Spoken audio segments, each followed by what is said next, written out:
नमस्कार दोस्तों, D classes में आपका स्वागत है। आज हम रीजनिंग के प्रैक्टिस सेट 71 लेके आए हैं। इसमें रीजनिंग के 20 इंपॉर्टेंट प्रश्न हैं। यदि आप एसएससी, रेलवे या किसी भी स्टेट एग्जाम की तैयारी कर रहे हैं तो ये प्रैक्टिस सेट आपके लिए काफ़ी इंपॉर्टेंट है, क्योंकि इस प्रैक्टिस सेट में जो प्रश्न दिए गए हैं उसी टाइप के प्रश्न आपके परीक्षा में पूछे जाएंगे। तो चलिए हम शुरू करते हैं प्रश्न संख्या 1 से। प्रश्न संख्या 1 करने से पहले आपसे रिक्वेस्ट है, वीडियो शुरू से अंत तक जरूर देखिए। वीडियो अच्छा लगे तो लाइक और कमेंट कर दीजिए। चैनल पे नए आए हैं तो प्लीज़ चैनल को सब्सक्राइब कर लीजिए। अब आपके सामने है क्वेश्चन नंबर 1। क्वेश्चन नंबर 1 देखिए, यदि सी का मान 3 है, कैट का मान 24 है, तो पुलिस का मान क्या निकलेगा? पुलिस का कोड क्या ज्ञात होगा? सी का मान हो गया 3। सी का मान हमें पता है 3 होता है, तो कैट का 24 कैसे हो जाएगा वो ज्ञात कर लेते हैं। कैट बराबर 24 दिया है, तो कैट का मान होता है सी का 3, ए का 1, टी का 20। अब इस तीनों को जोड़िए, 3 1 4 और 20 बराबर 24। ये समझ में आ गया। कोड क्या है? स्थानीय मान का योग।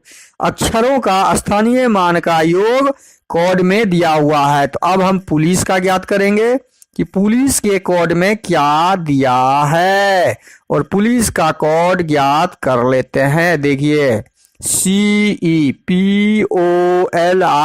पी का मान 16, ओ का मान 15, एल का मान 12, आई होता है 9, C3E5। अब इस सबों को जोड़ेंगे यदि हम, 16 जोड़ 15 जोड़ 12 जोड़ 9 जोड़ 3 जोड़ 5। अब इसको जोड़िए, कितना हो रहा है? 16 5 3 8, 9 8 17, 2 19, 5 24 और 6 30। 30 का 0 हासिल 3, 3 1 4, 1 5, 1 6। मतलब हमारा जो योगफल कितना आ गया? 60। तो पुलिस का कोड 60 आंसर होगा, जो कहां पर दिया हुआ है? ऑप्शन ए में दिया हुआ है। तो क्वेश्चन नंबर 1 का सही आंसर ऑप्शन ए होगा। इस प्रकार हम इस तरह के प्रश्न का सॉल्व करते हैं। अगला प्रश्न है क्वेश्चन नंबर 2। नीचे दिए गए प्रश्नों में से संबंधित शब्द को चुनिए। कुत्ता का संबंध जलांतक के साथ ज्ञात करते हुए मच्छर का संबंध प्रश्नवाचक चिन्ह के स्थान पे क्या आएगा? ऑप्शन से ढूंढना है। अब देखिए, कुत्ता के काटने से जलांतक नामक रोग होता है। रोग, ये रोग का नाम है जो कुत्ता से संबंधित रोग है। तो मच्छर से संबंधित रोग कैंसर नहीं होता है, ऑप्शन ए संभव नहीं है। मच्छर के काटने से मृत्यु नाम का रोग भी नहीं होता, ऑप्शन बी भी नहीं होगा। मच्छर के काटने से मलेरिया नाम का रोग होता है, तो यह रोग ऑप्शन सी में दिया हुआ है। तो ऑप्शन सी क्वेश्चन नंबर 2 का सही आंसर होगा, जो हमने संबंध ढूंढ लिया दोनों शब्दों के बीच। डंक, मच्छर तो डंक मारता है, लेकिन डंक कोई बीमारी का नाम। अगला प्रश्न है क्वेश्चन नंबर 3। क्वेश्चन नंबर 3 में क्या है? निम्नलिखित प्रश्नों में दिए गए विकल्पों में से प्रश्न चिन्ह के स्थान पर आने वाली संख्या का चयन करना है। यहाँ प्रश्न चिन्ह के स्थान पे क्या आएगा उसे ज्ञात करना है। उसे ज्ञात करने के लिए संख्याओं के बीच क्या संबंध है वो देखते हैं। 15 में 2 जोड़ते हैं तो 17 हो जाता है। 17 में 3 जोड़ेंगे तो 20 हो जाएगा। 20 में फिर 2 जोड़ेंगे तो 22 हो जाएगा। 22 में 5 जोड़ेंगे तो 27 हो जाएगा, और 27 में 2 जोड़ेंगे तो 29 हो जाएगा। जोड़ का यहाँ कोई पैटर्न नहीं दिख रहा है। अब हम घटाव का देखेंगे। घटाव में तो 15 में 2 घटेगा ही नहीं, संभव ही नहीं है।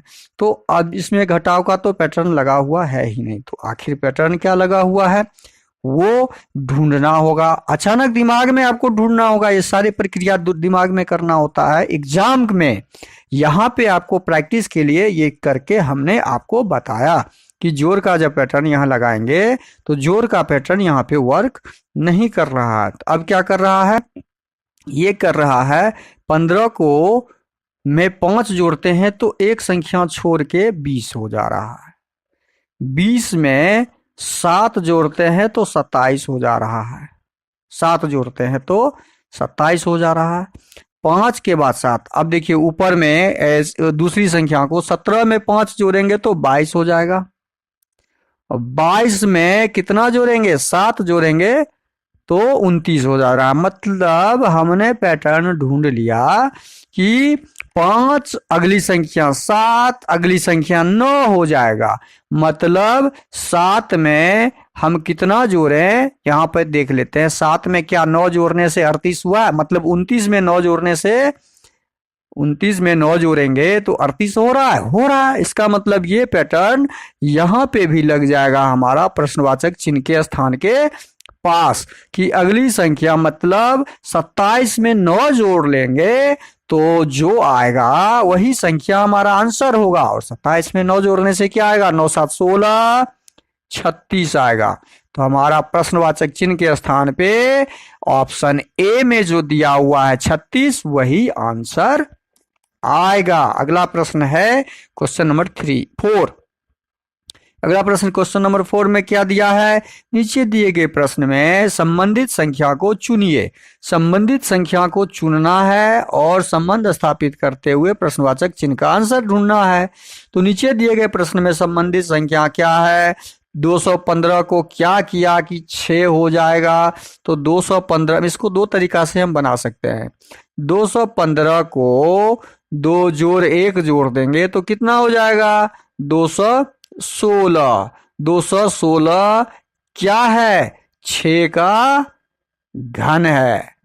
6 का क्या है, घन है। तो हम ये आंसर ढूंढ लिए कि किसका घन है, 6 का घन है। तो 124 में वही पैटर्न हम लगाएंगे। 124 में 1 जोड़ देते हैं तो 125 हो जाता है। और 125 किसका घन होता है, 5 गुने 5 गुने 5। इसका मतलब है 5 का घन। तो प्रश्नवाचक चिन्ह के स्थान पे क्या आ जाएगा, 5 आ जाएगा आंसर, जो ऑप्शन डी में दिख रहा है। तो हमारा क्वेश्चन नंबर 4 का ऑप्शन डी सही हो जाएगा, 5। अगली संख्या 5 का क्यूब होगा। अगला प्रश्न है क्वेश्चन नंबर 5, लुप्त संख्या को ज्ञात करना है। यहाँ लुप्त संख्या दिया हुआ है, प्रश्नवाचक चिन्ह। अब देखिए इसमें हमेशा ध्यान रखिए, बड़े संख्या की तरफ हमें दौड़ना होगा, छोटी संख्या से बड़ी संख्या की तरफ। अब यहाँ बाएं तरफ छोटी और बड़ी संख्या, पहले इसको ही हम देख लेते हैं। 8 को और 3 को क्या करें, कौन सा गणितीय संक्रियाएं करें कि 21 हमें प्राप्त हो जाए। क्वेश्चन नंबर 5, तो उसमें क्या है इसी को हम देख लेते हैं। 8 गुना 3 यदि करते हैं तो 8 त्रिक 24, 8 त्रिक 24, और 24 में से इसी संख्या को घटा देते हैं। देखिए 8 को 3 से गुना कर दिए और खुद इसी संख्या को घटा देंगे, इसी संख्या को घटा देंगे तो 24 में से 3 गया तो 21, हमारा ये संख्या प्राप्त हो गया। अब इसी तरह ही हम दूसरे में देखते हैं, 6 गुना 5, क्या ये पैटर्न यहाँ पे काम कर रहा है। और इसी 5 को घटा देंगे, इसी 5 को घटा देंगे तो 6 पंचे 30 में से 5 गया 25। देखिए यही आ गया ना। इसका मतलब हमने पैटर्न ढूंढ लिया, हमने पैटर्न ढूंढ लिया कि दोनों संख्याओं को गुना करके और दूसरी संख्या को गुणनफल से घटा लेते हैं। गुणनफल से दूसरी संख्या जो 2 है यहाँ पे, इसको घटा लिए तो प्राप्त संख्या हमारा आंसर हो जाता है। 12 दूनी 24, 24 में से 2 गया तो 22, प्राप्त संख्या 22 हो गई, वो हमारा आंसर हो जाएगा। और ऑप्शन सी में दिया हुआ है 22, तो हम क्वेश्चन नंबर 5 का सही आंसर क्या हो जाएगा, ऑप्शन सी। अगला प्रश्न है क्वेश्चन नंबर 6, निम्नलिखित में से वह शब्द चुनिए जो दिए गए शब्द के अक्षरों का प्रयोग करके नहीं बनाया जा सकता। नहीं वाला में हमेशा ध्यान रखिए, नहीं मेन तो बन जाएगा क्योंकि एम भी है, ई भी है और एन भी है, मेन। सेम भी बन जाएगा, एस भी है, ए भी है, एम भी है, ई भी है। स्टार्ट में एस है, टी है, ए है, लेकिन आर नहीं है, लेकिन आर नहीं है। देखिए स्टार्ट में, इसका मतलब है ऑप्शन सी जो हमारा होगा स्टेटमेंट शब्द से नहीं बनेगा। और हमें ढूंढना भी वही था कि जो शब्द नहीं बने। तो क्वेश्चन नंबर 6 का सही आंसर ऑप्शन सी। अगला प्रश्न है क्वेश्चन नंबर 7, दिए गए विकल्पों में से विषम की पहचान करें। क्वेश्चन नंबर 7 में दिया है विषम की पहचान करना है। क्या है विषम, कैसा है विषम? ये जो ऑप्शन दिया हुआ है इसमें से विषम विषम ढूंढना है। ये दिखने से ही दिख रहा है हमें कि ये घन है, ये 2 का घन है, 2 गुना 2 गुना 2 मतलब 2 का घन है। ये 9 3 तिया 9 तिया 27, ये 3 का घन है, 3 गुना 3 मतलब 3 का क्यूब, स्क्वायर बोल दिए, यहाँ पे क्यूब होगा। 7 क्या है, 7 गुना 7, ये 7 का स्क्वायर है, ये 7 का स्क्वायर है। लेकिन 216 क्या है, 6 36 छक्के 216, यह 6 का क्यूब है, घन है। इसका मतलब ये 3 जो ऑप्शन है ए बी और डी वो पूर्ण घन संख्या है, लेकिन ऑप्शन सी हमारा पूर्ण घन संख्या नहीं है। तो इस चारों में ऑप्शन सी विषम पहचान हो गया। अगला प्रश्न है क्वेश्चन नंबर 8। दिए गए समूह में भिन्न की पहचान करें। देखिए इसमें भी हमें भिन्न की पहचान करना है, और भिन्न की पहचान में क्या करना है, वॉवेल्स, कॉन्सोनेंट, नंबर्स, स्थानीय मान, किसी भी चीज किसी भी तरीके से भिन्न ज्ञात करना है। तो डी क्या है, ई क्या, अच्छा ये तो क्लियर दिख रहा है, ई एक वॉवेल्स है, बाकी क्या है, ई एक वॉवेल है, बाकी सारा कंसोनेंट है, बाकी एफ भी कंसोनेंट है, जी भी कंसोनेंट है।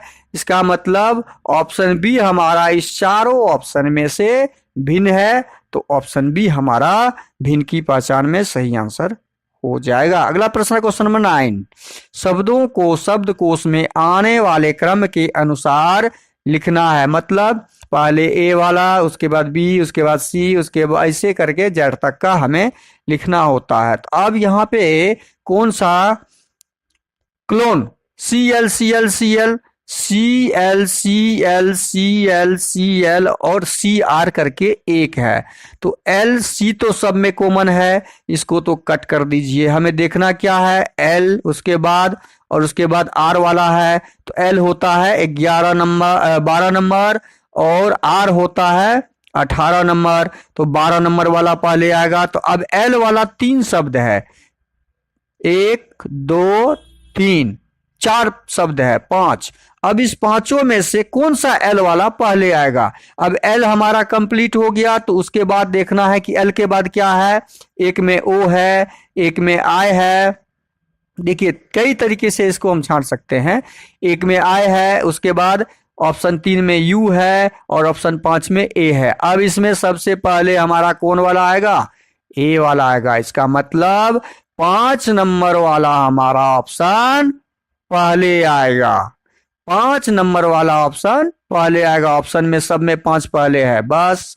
अब ये तीसरा लेटर भी हमारा क्लियर हो गया। अब चौथा लेटर देखते हैं। चौथा लेटर इसमें एम है, इसमें एन है, ऊपर वाला में क्या है, एन है, 2 नंबर में क्या है, एम है, और तीसरे नंबर में क्या है, चौथा लेटर टी है, और उसके बाद पांचवा में क्या है, पांचवा तो क्लियर हो गया, 1 नंबर में आएगा। अब इस तीनों में कौन आएगा दूसरे नंबर पे वो देखना है।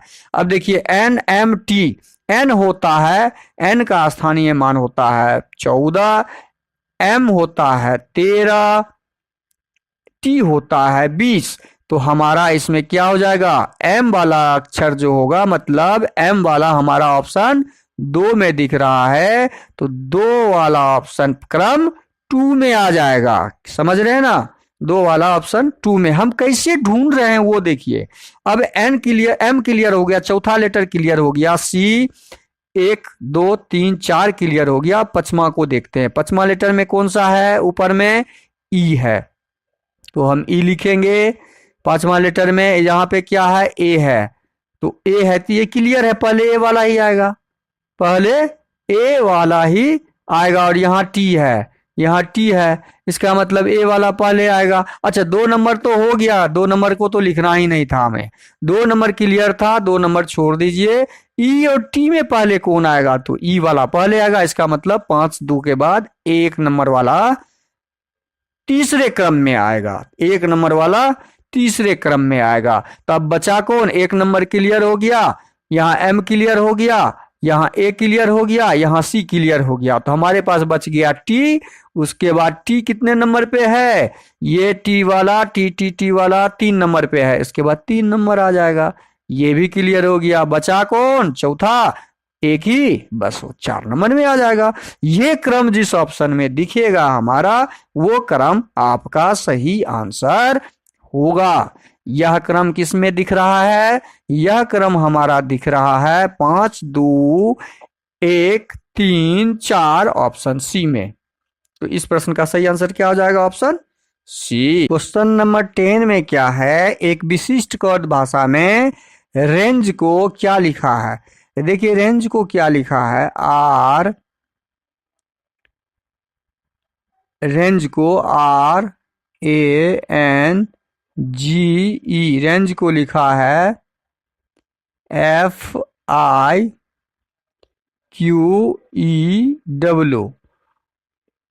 आर होता है 18 नंबर पे, A 1 नंबर पे, N 14 पे, G 7 पे, E 5 नंबर पे। F होता है कितने नंबर पे, F होता है 6 नंबर पे, I 9 पे, Q 17 पे, E 5, W 23 नंबर पे। अब देखिए इसमें कैसे हम इसका पैटर्न ढूंढते हैं। पैटर्न ढूंढिए आप लोग। पैटर्न क्या सामने में दिख रहा है, शुरू से अंत तक में कोई पैटर्न नहीं दिख रहा है। शुरू में चेंज नहीं किया, लास्ट को एक जोड़ के यहाँ पे किया है। 5 को 1 जोड़ दिया 6 हो गया है, 7 को 2 जोड़ दिया 9 हो गया, 14 में 3 जोड़ दिया 17 हो गया, 14 में 3 जोड़ दिया 17 हो गया। उसी प्रकार 1 में 4 जोड़ दिया 5 हो गया, और 18 में 5 जोड़ दिया 23 हो गया। मतलब यहाँ पे पैटर्न क्या है, +1 +2 +3, मतलब +4 +5 का पैटर्न है, वह भी लास्ट अक्षर से। इसी प्रकार हम किसका ज्ञात करेंगे, एरेज का ज्ञात करते हैं। ARAGE का जो दिया हुआ है कोड, उसे ज्ञात करते हैं। क्या दिया है, FIDVF। क्या यही पैटर्न इसमें लगा हुआ है, एकदम लगा हुआ है। E 5 number, G 7 number, A 1 number, R 18 number, A 1 number. अब देखिए यहाँ पे 6 नंबर, 9 4 22 और 6। 5 में 1 जोड़ दिए तो 6 हो गया, 7 में 2 जोड़ दिए तो 9 हो गया, 1 में 3 जोड़ दिए तो 4 हो गया, 18 में 4 जोड़ दिए तो 22 हो गया, 1 में फिर 5 जोड़ दिए तो 6 हो गया। तो इसमें भी क्या पैटर्न लगा हुआ है, 1 जोड़ 2 जोड़ 3 जोड़ 4 जोड़ 5 का पैटर्न लगा हुआ है। तो यह पैटर्न जब हम ज्ञात कर लिए तो हमें प्रैंक का भी इसी पैटर्न पे निकाल लेना है। तो प्रैंक का भी हम निकाल लेते हैं। प्रैंक का कहाँ निकाले, प्रैंक का यहाँ निकाल लेते हैं। प्रैंक का जब हम निकालेंगे तो प्रैंक का जगह कम है तो हम यहाँ ही निकाल लेते हैं। प्रैंक का यहाँ पे ही निकाल लेंगे। के में 1 जोड़ेंगे तो क्या हो जाएगा, के में जब 1 जोड़ देंगे +1 कर देंगे, 11 में 1 जोड़ेंगे तो 12, L हो जाएगा। L वाला ऑप्शन हमारा देखिए ऑप्शन बी में एक ही दिखा हुआ है, तो हमारा ऑप्शन बी सही हो जाएगा, के वाला ऑप्शन। अच्छा, इसको हम हटा के साफ करके ही आपको बता दे रहे हैं।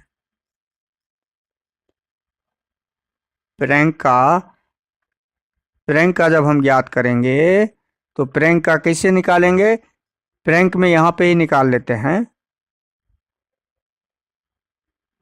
PRANK,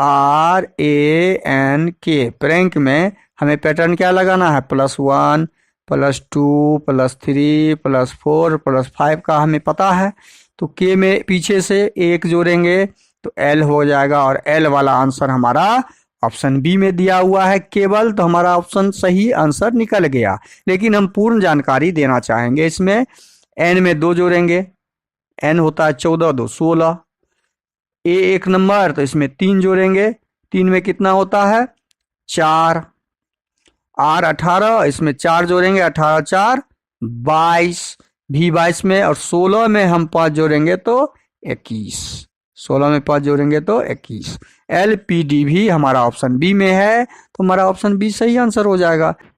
क्वेश्चन नंबर 11 में है प्रश्नवाचक चिन्ह के स्थान पे हमें संख्या ज्ञात करना है। तो प्रश्नवाचक चिन्ह के स्थान पे कौन सी संख्या आएगी?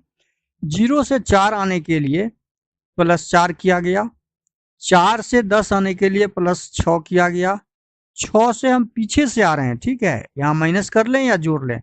6 10 में कितना जोड़ा गया? 8 जोड़ा गया, 18 हो गया। 18 में कितना जोड़ेंगे? प्रश्नवाचक चिन्ह ज्ञात हो जाएगा। इसका मतलब है इस यहाँ जो संख्या आएगी उसमें कितना जोड़ेंगे हम? तो 4 2 6 2 8 2 10 2 12, यहाँ पे 12 जोड़ा जाएगा तो 40, मतलब 40 में से 12 घटा लें, या 8 में 4 2 6 2 8 2 10, या 8 में 2 जोड़ के 10 जोड़ दें, 18 में 10 जोड़ दें, या 40 में 12 घटा लें। तो 18 में 10 जोड़ेंगे तो 28 आ जाएगा। तो हमारा प्रश्नवाचक चिन्ह के स्थान पे क्या आ जाएगा? 28, जो ऑप्शन बी में दिया हुआ है। तो ऑप्शन बी हमारा सही हो जाएगा, क्योंकि यहाँ पे क्या हुआ? +2, यहाँ पे फिर क्या हुआ? +2, +2 का हम आगे बढ़ते गए हैं पीछे से, +2, इस आधार पे हमने 28 प्राप्त कर लिया। अगला प्रश्न है क्वेश्चन नंबर 12। दी गई श्रृंखला में प्रश्नवाचक चिन्ह के स्थान पे यहाँ भी हमें ज्ञात करना है। अब यहाँ 129 से 128 हुआ है, घटते गया है तो -1 हुआ। 128 से 124 हुआ तो -4 हुआ। 124 से 115 हुआ तो -9 हुआ। 115 से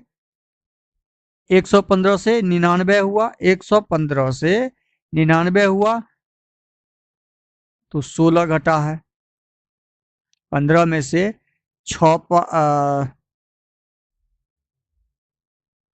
115 में से कितना घटा? 99 हो गया, तो 115 में से 99 घटा लेते हैं। 9 में से 5 गया, 15 में से 9 6 15, और 10 में से 9 गया 1, ठीक तो है। अब इसी प्रकार से अगली संख्या हमारा प्रश्नवाचक चिन्ह के स्थान पे क्या घटेगा? तो एक क्या है? वर्ग संख्या। 4 क्या है? 2 का वर्ग संख्या। 9 क्या है? 3 का वर्ग संख्या। 16 क्या है? 4 का वर्ग संख्या। तो अगली संख्या क्या आएगी? अगली संख्या 5 का वर्ग। 5 का वर्ग मतलब घटे 25। 99 में से 25 घटेगा, वो संख्या यहाँ पे आएगा, मतलब 74। 99 में से 25 गया तो क्या हो जाएगा? 74, जो ऑप्शन ए में दिया हुआ है। जो कहाँ पे दिया? ऑप्शन ए हमारा सही हो जाएगा। अगला प्रश्न क्वेश्चन नंबर 13। दी गई समीकरण से सही बनाने के लिए दो संख्याओं को आपस में बदलना है। संख्या को बदलना है ऑप्शन से। ऑप्शन में पहला दिया है 74 और 52। 74 को 52 करना है और 52 को 74 करना है, तब ये समीकरण क्या सही है? 74 को 52 कर देते हैं और 52 को 74 कर देते हैं। ये तो यहीं पे माइनस में आ गया, ये यहाँ पर ही माइनस में आ गया, तो ये समीकरण प्लस में दिया हुआ बराबर 160 प्लस में है 106, तो ये संभव ही नहीं है। ये संभव नहीं है, तो इसका मतलब है हमारा यह आदान प्रदान संभव नहीं है, तो ऑप्शन ए होगा ही नहीं। अब ऑप्शन बी हम लगा के देखते हैं। 52 को 39 और 39 को 52 करके देखते हैं। 52 को क्या कर देंगे हम? 39, और 39 को क्या कर देंगे? 52 करके हम हल करते हैं। तो 74 में से 39 गया, 74 घटे 74 में से 39 चला जाएगा, यहीं पे ज्ञात कर लेते हैं। 14 में से 9 5 14, 6 3 35, 35 जोड़ 13 चौके 52 गुने 16 जोड़ 7 बराबर क्या? 106 आ रहा है, तो वही तो ज्ञात करना है हमें। अब देखिए यहाँ पे 35, 16 चौके 64, 7, 106 आ गया। मतलब हमारा ऑप्शन बी सही हो जाएगा, जो इस समीकरण को संतुष्ट करता है। सब को जोड़ेंगे, 35 और 64 को जोड़ेंगे या 7 को जोड़ेंगे तो 106 होगा। 6 6 5 4 9 7 16, 6 3 9 1 10, 106। अगला प्रश्न है क्वेश्चन नंबर 14। यू का अर्थ भाग है। यू का अर्थ क्या दिया हुआ है? भाग दिया हुआ है, तो u का अर्थ भाग जो दिया हुआ है तो u को कट कर देंगे और वहां पे क्या लगा देंगे, भाग। d का अर्थ दिया हुआ है गुना, तो d को कट कर देंगे और यहाँ रख देंगे गुना। b का अर्थ जोड़ दिया हुआ है तो b को कट करके जोड़ डाल देंगे। t का अर्थ घटाव दिया हुआ है तो t को कट करके घटाव डाल देंगे। अब इसको सॉल्व करेंगे, बराबर 13 घटे 26 भागा 13 गुने 24 जोड़ 7। अब इसको सॉल्व कीजिए, 13 घटे 13 दूनी 26 2 गुना 24 दूनी 48। ये बस यहाँ मन में भी जोड़ सकते हैं, घटा सकते हैं। 13 घटे 24 दूना 48 जोड़ 7, 13 और 7, 13 7 कितना हो गया 20 माइनस 48, 24 दूनी 48, 13 दूनी 26 और 48 में से 20 जाएगा तो माइनस 28, माइनस 48 में से 20 चला गया तो माइनस 28, जो ऑप्शन सी में दिया हुआ है। कहाँ दिया हुआ है, हमारा आंसर ऑप्शन सी हो जाएगा। और सारे प्रश्न आपके CHSL में पूछे गए प्रश्न है। अगला प्रश्न है क्वेश्चन नंबर 15। निम्नलिखित समीकरण में प्रश्नवाचक चिन्ह के स्थान पर क्या आएगा। अब देखिए, प्रश्नवाचक चिन्ह यहाँ पे दिया हुआ है, उसका आंसर हमें ढूंढना है। प्लस को घटाव करना है और क्या किया गया है, करना है, यदि प्लस और घटाव को आपस में बदल दिया जाए और गुना और भाग को आपस में बदल दिया जाए। प्लस को क्या किया, प्लस को घटाव करके और घटाव को प्लस कर देना है, गुना को भाग कर देना है और भाग को गुना कर देंगे प्रश्न के अनुसार। तो हमें क्या प्राप्त होता है, 9 16 में 126 में भाग देंगे तो 9 दूनी 9 एकम 9, 4 9 9 5 9 7 16 9 8 72 18 हो जाएगा यहाँ पे। उसके बाद यहाँ जोड़ का चिन्ह आ जाएगा, 452 घटे 452 घटे 452 आ जाएगा। यहाँ घटाव का चिन्ह हो जाएगा, 7 और गुना 9, 9 7 63 हो जाएगा। 7 और गुना को जब करेंगे तो 63 हो जाएगा। अब देखिए, हम 452 में 18 जोड़ के 63 घटाएंगे तो 452 मतलब 2 20 470, 470 में से 63 चला जाएगा हमारा तो 407, 407 आंसर जो ऑप्शन बी में दिया हुआ है, हमारा ऑप्शन बी सही हो जाएगा। अगला प्रश्न है क्वेश्चन नंबर 16। क्वेश्चन नंबर 16 में दिया हुआ है a प्लस बी का अर्थ a b का भाई है, a माइनस बी का अर्थ a b की पत्नी है, a गुना b का अर्थ a b का पिता है। इस तरह के प्रश्न आपके हर एक एग्जाम में एक रहते हैं। देखिए, a भागा b का अर्थ a b की बहन है। यहाँ पे जो डिटेल्स दिया हुआ है उस डिटेल्स के आधार पे हमें ज्ञात करना होता है इस तरह के प्रश्न का आंसर। आंसर में क्या दिया हुआ है, आंसर देख लीजिए क्या दिया हुआ है यहाँ पे कि t गुना x भागा y जोड़ z में z t का कौन होगा, z का t कौन होगा, z का t कौन होगा, ये ज्ञात करना है। और यह ज्ञात करने के लिए हम क्या करेंगे, हम यहाँ पर संबंध को बिठाएंगे इस सूत्र पे, t गुना x। t गुना x का मतलब क्या हो गया, t गुना x का मतलब हो गया यहाँ पे a गुना b का अर्थ यहाँ पे हमें डालना है। a गुना b का अर्थ जब डालेंगे तो a b का पिता है, मतलब इसको a मान लें और इसको b मान लें तो a b का पिता है। तो b कौन हो गया, यहाँ पे x हो गया, x का पिता कौन हो गया, t हो गया। डाल दिए हम, t पिता हो गया, पिता यहाँ पे लिख दीजिए या प्लस का चिन्ह डाल दीजिए। अब अगला स्टेप क्या है, x भागा y, x, अगला स्टेप है x भागा y। इसका मतलब क्या हो गया, x के जगह पे a रख देंगे, y के जगह पे b रख देंगे। हम इस फार्मूला को इस पे बैठाएंगे। देखिए, इसको इतना फुल डिटेल्स में इसलिए हम बता रहे हैं कि आप इसके बेसिक को पकड़ लें। जब इस फार्मूले को हम इस पे बैठाएंगे तो इसका सीधा मतलब हो गया a b की बहन है, a b की बहन है, इसका मतलब हो गया y की बहन है a, मतलब x, y की बहन है a, और बहन हम यहाँ लिख देंगे, बहन हम यहाँ पे लिख देंगे। तो x की a b की बहन, a यहाँ पर x हो गया, a b की बहन है, तो x का भाई हो गया कौन, y, x का भाई हो जाएगा। अब यहाँ पे हम देखते हैं, ये बहन हो गया तो ये माइनस हो जाएगा। अगला स्टेप क्या है, y plus Z, y plus Z का मतलब हमें ज्ञात करना होगा। तो a प्लस बी वाला फॉर्मूला यहाँ बैठाएंगे, ये a हो जाएगा, ये b हो जाएगा, इसका मतलब a b का भाई है, मतलब y किसका भाई है, z का भाई है, तो z का भाई y है, z का भाई y है, इसका मतलब ये हो गया फॉर्मूला के अनुसार। तो अब यहाँ हम y का बहन हो गया कौन, z, तो y का बहन हो गया z, हमने सब डाल दिया, फॉर्मूला सेट कर दिया। अब फॉर्मूला सेट करने के बाद z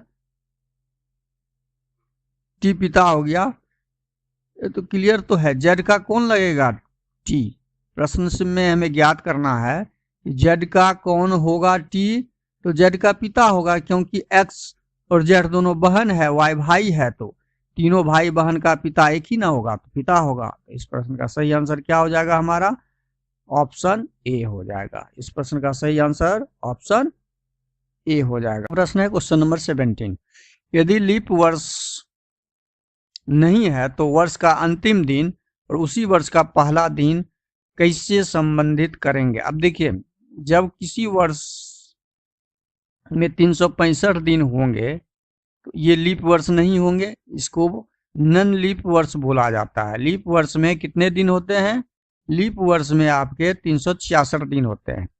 अब मान लीजिए उस वर्ष का 1 जनवरी को यदि हम सोमवार मान लेते हैं, 1 जनवरी को सोमवार मान लेते हैं, तो उसी वर्ष का 31 दिसंबर कौन सा दिन होगा, यही ज्ञात करना होगा। इसमें संबंध हमें क्या ज्ञात करना हो, यही संबंध निकालना है कि सोमवार यदि है तो 31 दिसंबर को क्या होगा, 1 जनवरी को, तो कुल दिन ज्ञात करना होता है। इसमें हमेशा ध्यान रखिए, कुल दिन बराबर हो जाएगा, कुल दिन 365 घटे 1, क्योंकि जनवरी का 1 जनवरी का हमें सोमवार पता है, तो 364 दिन। अब उसमें क्या करते हैं, 7 से भाग लगाते हैं, 364 दिन में 7 से भाग लगाते हैं, तो हमारा शेषफल क्या आता है, 0, शेष क्या आता है, 0 आता है। इसका मतलब 31 दिसंबर भी हमारा कौन सा दिन होगा, सोमवार ही हो जाएगा, 31 दिसंबर भी हमारा क्या हो जाएगा, सोमवार ही हो जाएगा, क्योंकि सोमवार 1 जनवरी के सोमवार में यदि हम 0 जोड़ देंगे तो हमें फिर सोमवार ही प्राप्त होगा। तो अब हम ऑप्शन से ढूंढेंगे, ऑप्शन ए में दिया हुआ है वो एक ही होंगे, एक ही है, चूंकि यहाँ सोमवार है और यहाँ भी सोमवार ही होगा, यहाँ भी क्या हो जाएगा हमारा, सोमवार ही हो जाएगा, तो दोनों सेम होगा, तो हमारा ऑप्शन ए सही हो जाएगा। ऑप्शन बी में क्या दिया था, पहला दिन रविवार, आखिरी दिन, ये तो संभव नहीं, दोनों सोमवार ही है। सी में क्या दिया था, पहला दिन रविवार, आखिरी दिन शनिवार, ये भी नहीं होगा। डी में दिया था पहला दिन मंगलवार, आखिरी दिन, ये भी नहीं होगा, क्योंकि दोनों दिन समान होगा। अगला प्रश्न है क्वेश्चन नंबर 18, कुछ चाबियां जंजीर है, कुछ चाबियां जंजीर है, तो कुछ चाबी पहले बनाएंगे, ये चाबी हो गया, और कुछ चाबी जंजीर हो गया, ये जंजीर का बना दिए। कुछ चाबियां जंजीर हैं, सभी जंजीरें ताले हैं, सभी जंजीर क्या है, ताले हैं, तो जितने भी जंजीर है वो सब क्या है, ताला है, ये ताला हो गया, ताला का डायग्राम बना दिया। कोई ताला चट्टान नहीं है। ये ताला है और ये चट्टान का डायग्राम है, नहीं है। हमने सारा डायग्राम कथन के अनुसार बना दिया। अब हमें ज्ञात करना है निष्कर्ष के अनुसार ऑप्शन। पहला निष्कर्ष है कोई चट्टान कुंजी नहीं है। कोई चट्टान यहाँ पर है, चट्टान कुंजी नहीं है। कुंजी, कुंजी मतलब चाबी नहीं है। तो चट्टान और चाबी का तो कोई लिंक ही नहीं है। चट्टान और चाबी का तो यहाँ पे कोई लिंक ही जुड़ा हुआ नहीं है, इसलिए यह निष्कर्ष हमारा गलत हो जाएगा। निष्कर्ष 2 देखते हैं। कम से कम कुछ चाबियां ताले हैं। कुछ चाबी यहाँ पर है और ताले यहाँ है। तो हाँ, कुछ एरिया तो यहाँ पे दिख रहा है जो चाबी ताल, ये और निष्कर्ष सही है। तो केवल निष्कर्ष 2 अनुसरण करता है, ऑप्शन बी में दिया हुआ है, यह बी सही हो जाएगा। अगला प्रश्न है क्वेश्चन नंबर 19। यदि दी गई शीट को घन के बराबर मोड़ा जाए तो हैच का विपरीत, हच के विपरीत की दिशा में क्या प्रतीक होगा। अब देखिए, इसका जब भी ज्ञात करते हैं तो एक एकांतर करके हम लोग ज्ञात करते हैं। यहाँ लेमडा का विपरीत हो जाएगा वाई लेमडा, इन्फिनिटी का विपरीत हो जाएगा पाई, और परसेंटेज का विपरीत हो जाएगा हैच। तो यहाँ पे क्लियर हो गया कौन किसका विपरीत है। तो हमें हैच का निकालना है, तो हैच का विपरीत परसेंटेज होगा जो ऑप्शन बी में दिया हुआ है। हमारा ऑप्शन बी सही हो जाएगा। अगला प्रश्न है क्वेश्चन नंबर 20। यदि दी गई शीट को घन, फिर ये घन वाला ही है, तो y के विपरीत ज्ञात करना है। y के विपरीत दिशा में कौन सा अक्षर होगा, तो इसमें z का विपरीत हमारा y हो जाएगा। u का विपरीत हमारा क्या हो जाएगा, u का विपरीत x हो जाएगा, और v का विपरीत w हो जाएगा। हम सबका विपरीत ज्ञात कर लिए हैं। हमें निकालना है y का, तो y यहाँ पर था और y का विपरीत z होगा। तो हमारा ऑप्शन क्या सही हो जाएगा, ऑप्शन बी सही हो जाएगा, z। वीडियो शुरू से अंत तक जरूर देखिए। वीडियो अच्छा लगे तो लाइक और कमेंट कर दीजिए। चैनल पे नए आए हैं तो प्लीज चैनल को सब्सक्राइब कर लीजिए। बेल आइकन को ऑल सेट पे जरूर डाल दीजिएगा। थैंक यू, धन्यवाद, जय हिंद, जय भारत।